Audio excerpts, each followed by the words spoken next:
Hello friends, welcome to yet another captivating video of Wisdom Zone. This is Shubro, and friends, in today's video you are gonna get some English phrasal verbs for everyday life. So it is my earnest request to all of you, please watch this video carefully to learn all the exceptional English phrasal verbs for everyday life. And if you haven't subscribed to this channel, please do not wait. Immediately go ahead and subscribe to Wisdom Zone and hit the bell icon to get the first notification.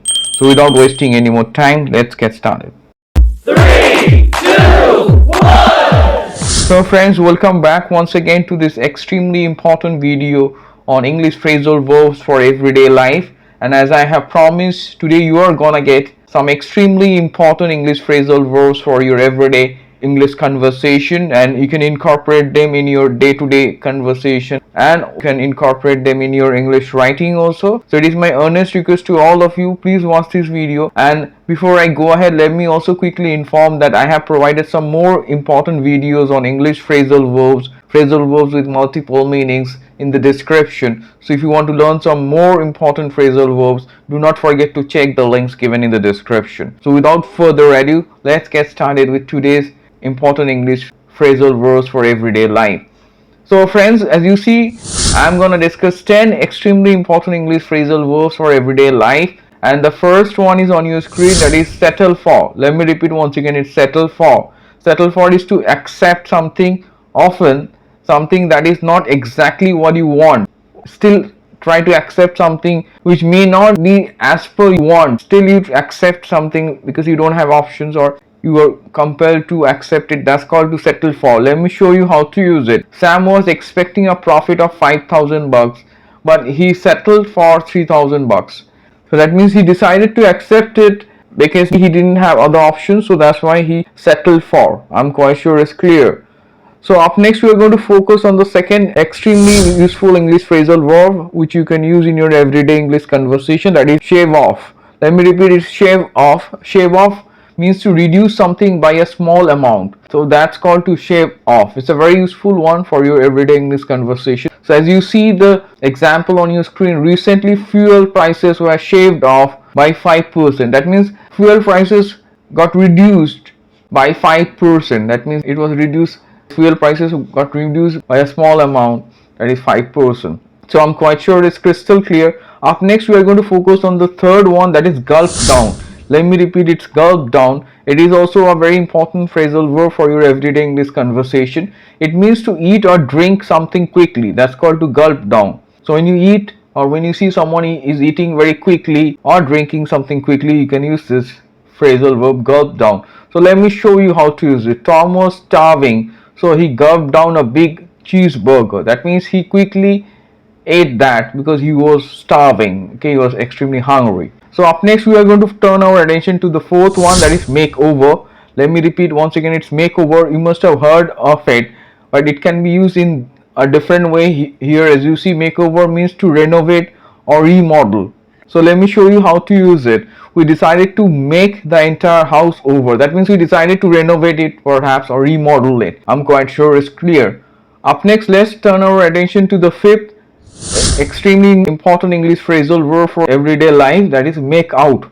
Make out means to pretend. So let me show you how to use it. Peter tried to make out that he was unwell in order to avoid his pending work. That means he tried to pretend that he was unwell, he was not fit, just to avoid his pending work. I'm quite sure it's clear. So make out means to pretend that something happened. That's called to make out. So I'm quite sure you have understood how to use this beautiful phrasal verb. Up next we are going to dive into the sixth one, that is luck out. Let me repeat, luck out. It's a very interesting and important one for everyday life. It means to be very lucky. That's called to luck out. So let me show you how to use it. Sean really lucked out when he met his life partner. That means he was extremely lucky. Perhaps he was very lucky when he met his life partner. So I hope you have understood. So friends, let's focus on the seventh extremely important phrasal verb for everyday life, that is leak out. Let me repeat, it's leak out. Here it is a very important one. Leak out here means to become publicly known. So when something confidential that is publicly known is called to leak out. So let me show you how to use it. The corrupt police officer leaked out the confidential information. So I'm quite sure it's clear. That means police officer who was corrupt made this confidential information public. That's why this phrasal verb is used. So up next we are going to focus on the eighth one, that is kick up. Kick up is a very useful one. It means to be much more active or noticeable. It's called to kick up. That means when something becomes more active and noticeable, that's called kick up. We use it in case of wind or storm. So let me show you how to use it. The cyclone kicked up in the evening. That means it became more active and quite noticeable. So I'm quite sure it's crystal clear. Up next we are going to focus on the ninth one, that is on your screen, that is kiss off. Let me repeat, it's kiss off. The ninth phrasal verb is kiss off. It means to ignore or reject something abruptly. So that's called to kiss off. So let me show you a sentence. He decided to kiss off his criticism. That means he decided to perhaps reject or ignore the criticism. So friends, at last let's turn our attention to the last one and the 10th one for everyday English conversation. That is on your screen, that is joke around. It's a very important and easy one also. Joke around means to act amusingly and without seriousness, right? So you often say that please don't joke around. So let me show you how to use it. The teacher asks the students not to joke around. That means the teacher asks the student not to make fun or behave in a casual manner and try to be serious. So I'm quite sure it's clear. So friends, today I gave you 10 extremely important English phrasal verbs for your everyday English conversation, because these are extremely useful. You can use all these phrasal verbs in your day-to-day conversation and sound quite proficient and dynamic. And obviously they are going to give you a new dimension to your communication, and if you want you can incorporate them in your writing also. So friends, I'm quite sure you have liked this video, so please try to go through the sentences and comment below. And if you haven't subscribed to this channel, please do not wait friends, immediately go ahead and subscribe to Wisdom Zone and hit the bell icon to get the first notification of this type of informative video. So stay tuned for further informative videos, and do not forget to like, share, comment and subscribe to Wisdom Zone.